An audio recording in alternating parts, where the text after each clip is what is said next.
புசிக்கும்படியாய் வைக்கப்பட்டது என்னது? ஃப்ரூட்ஸ் தான். ஆமென் சொல்லுங்க. அல்லேலூயா. ஈஸியா சாப்பிட்றதுக்கு. ஸ்தோத்திரம். அப்புறம் நவதானியங்களை ஆண்டவர் கொடுக்கல. அரிசி நெல் கொடுத்துருப்பாருன்னா நெல் என்ன பண்ணோம்? விளைய வைக்கிறதுக்கு 3 மாசம் வெயிட் பண்ணோம். 90 நாள். ஆமே. அதுக்கப்புறம் அதை அறுக்கணும், அதுக்கப்புறம் அந்த நெல்லை ஊற வைக்கணும், அதுக்கப்புறம் அந்த நெல்லை அவிக்கணும். ஸ்தோத்திரம். ஆமே. அதுக்கப்புறம் அதை காய வைக்கணும், அதுக்கப்புறம் ரைஸ் மில் கொண்டு போகணும், அதுக்கப்புறம் அரிசின்னு வந்தாதான் அதுக்கப்புறம் அடுப்பத்தை வைக்கணும், ஒலை வைக்கணும். சாப்பாடு அவருக்கு எப்படி பார்த்தாலும் குறைஞ்சபட்சம் 1/2 மணி நேரம். இவ்வளோ ப்ராசஸ் பண்ணி சாப்பிட்றது மனுஷனுக்கு கஷ்டம், முடியாது அப்படின்றதுக்காக பசிக்குதா உடனே ஒரு பழத்தை டபாக்குன்னு பறிச்சு சாப்பிட்டுக்கோ. ஆமேன்னு சொல்லுங்க. அல்லேலூயா. பழம் தான் உடம்புக்கு தேவையான எல்லா எனர்ஜி கலோரி எல்லாம் கொடுக்குது. ஸ்தோத்திரம். அப்படிதான் நேர்த்தியாய் மனுஷனுக்கு பழத்தையே கொடுத்து ஆசீர்வாதமா ஏதேன் தோட்டத்திலே கர்த்தர் வைத்திருந்தார். ஆமேன்னு சொல்லுங்க. அல்லேலூயா. சரீரத்துக்கு தேவையானது பழம்தான், சரீரத்துக்கு தேவையானது கனிதான் என்று சொல்லி மனுஷனை படைத்த போது கனிகளை கொடுத்து அவனை வாழ வைத்த தெய்வம். கவனிங்கம்மா. ஸ்தோத்திரம். அல்லேலூயா சொல்லுங்க. அல்லேலூயா. இந்த சரீரம் இந்த உலகத்தோடு முடிந்து போகிற ஒழிய போகிற ஒன்று.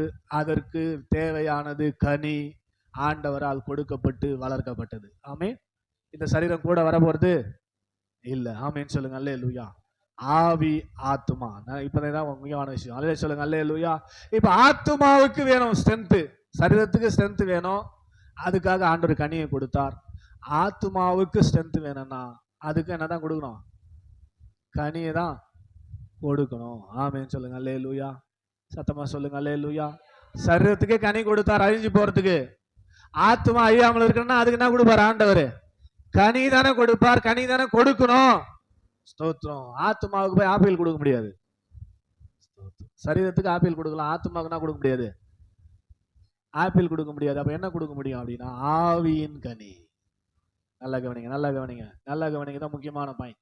ஆவியின் கனி ஆத்துமாவுக்கு கொடுக்கப்படணும். ஸ்தோத்திரம். ஆவியிலிருந்து இயேசு கிறிஸ்து ஆவியிலிருந்து என்ன பண்றாரு? ஆத்துமாவுக்கு தேவையான கனியை ஃப்ரூட்ஸை கொடுக்குறாரு. அப்படி கொடுக்கும்போது தான் ஆத்துமா வாழுது. ஆமேன்னு சொல்லுங்க. அல்லேலூயா.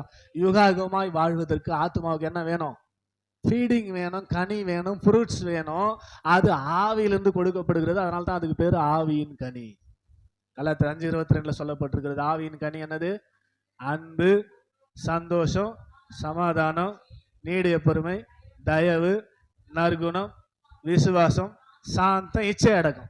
9 கனிகள் ஆத்துமாவுக்கு தேவையான கனி.